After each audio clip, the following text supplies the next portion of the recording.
বন্ধ হয়ে যাবে একেবারে। খাস না কেন? খাস না যখন আগে থেকে বলে দিবি, তাহলে দাদা আমাকে আনতেই না করে দেবো। হ্যাঁ থাক, এসে গেছে একটু বলো না। না আরে এসছিল, আরে পিঙ্কি পাল এসছিল লাইভে। আমি চাই ওই বডিটা খুব জোরে লাথি খাক। খেয়েছে গো, এতক্ষণে তো খেয়ে গেছেই, কারণ এই যে শুনছি নাকি রিমিকে ওই বাড়িতে দিয়ে এসছে, তাহলে কি আর লাথিটা খায়নি? আর কালকে দেখলে না কেমন আছে এই শিবানী মজুমদার, নোংরা মহিলা, নোংরা মহিলা। পার্টিতে আবার মায়ের নামে কিছু বললে সেটা সহ্য করতে পারে না। হ্যাঁ গো, লাইফ থেকে ইনকাম হয়, কবে খুব কম। লাইফ থেকে মেনলি সাবস্ক্রাইবারটাই বাড়ে, ইনকাম খুবই কম হয়। ওদি বলছি কার সাথে বেড প্রমোশন করবে গো? কেন? ও এখন এখন জানি না, ওই রিমি যদি এখন পাঠার লাইফে ফিরে যায় তারপরে কার সঙ্গে বেড প্রমোশন করবে জানি না। তবে বিট্টু মনে হয় এখনো ফ্রি আছে বা ফাঁকা আছে, আবার চলে যাবে বিট্টুর কাছে। না আগে এসেছিল। আচ্ছা, একটা বাইরে আর কি, ওই পাঠার তো মানে কি আর বলবো, একবার এইদিকে একবার ওইদিকে। উনি নেওনা 2 মিনিটের জন্য লাইভে এসেছিল যে আমি ক্লিয়ার করতে এলাম, কোনো দিন কি মারেনি, নখ বের করেনি, এটাই বলতে এসেছিল, সে লাইভে এসেছিল। আচ্ছা দাঁড়াও, সব কটার লাইভ দেখবো। এখন অবধি আমি তো নিজেই লাইভে বসে আছি, কি করে লাইভ দেখবো, এখনো দেখিনি। দিদি সেরা বলে পাঠির জীবন পুরোটাই লস্ট।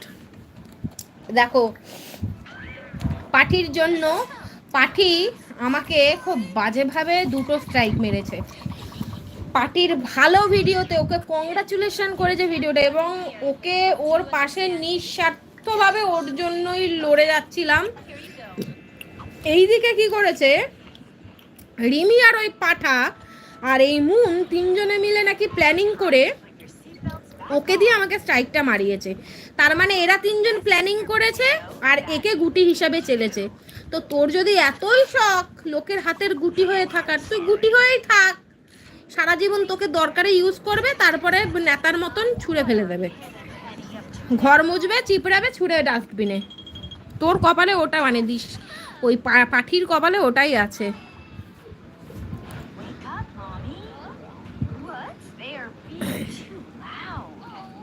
ও আবার মারামারি নিয়ে কি হলো গো?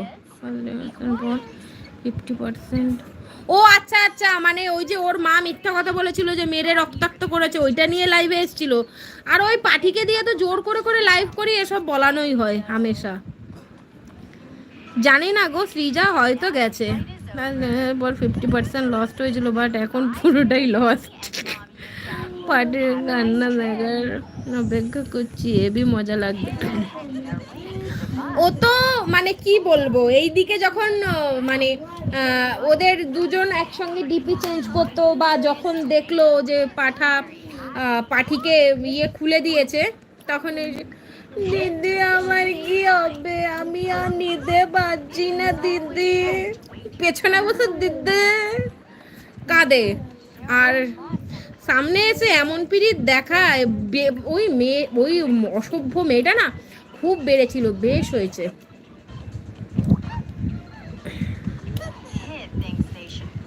প্রীতমের কাছে জানি না গো, হয়তো কে দিয়ে কাছে। আমরাও তো চাই যে ওটাকে দিয়ে আসা হোক ওর শ্বশুর বাড়িতে। আচ্ছা না, কাকে ভালো বলবো। আমি একটা কথা বলি শুনি, আমার বুদ্ধি যদি শোনো, কাউকে একজনকে ভরসা করতে যেও না, কাউকে একজনকে সাপোর্ট করতে যেও না, পুরো ঘাটাঘাটি করে ফেলবে, গালাগালি খেয়ে ভূত হয়ে যাবে। একমাত্র দেখো, এনজয় করো, প্রত্যেকের ভিডিও দেখো, প্রত্যেকের ভিডিও থেকে নতুন নতুন করে এনজয়মেন্ট নাও। কারোকে সাপোর্ট করতে যেও না, সব কটা আজ অব্দি বুঝতে পারছো তো যে যাকে যাকে সাপোর্ট করেছো, যে যে যাকে যাকে সাপোর্ট করেছো, কে কতটা ভালো। বলে দিয়েছে যে আমার মাকে কিছু বলবে সেটা সোশ্যাল মিডিয়াতে আনবে না, বলে দিয়েছে যে ওর মা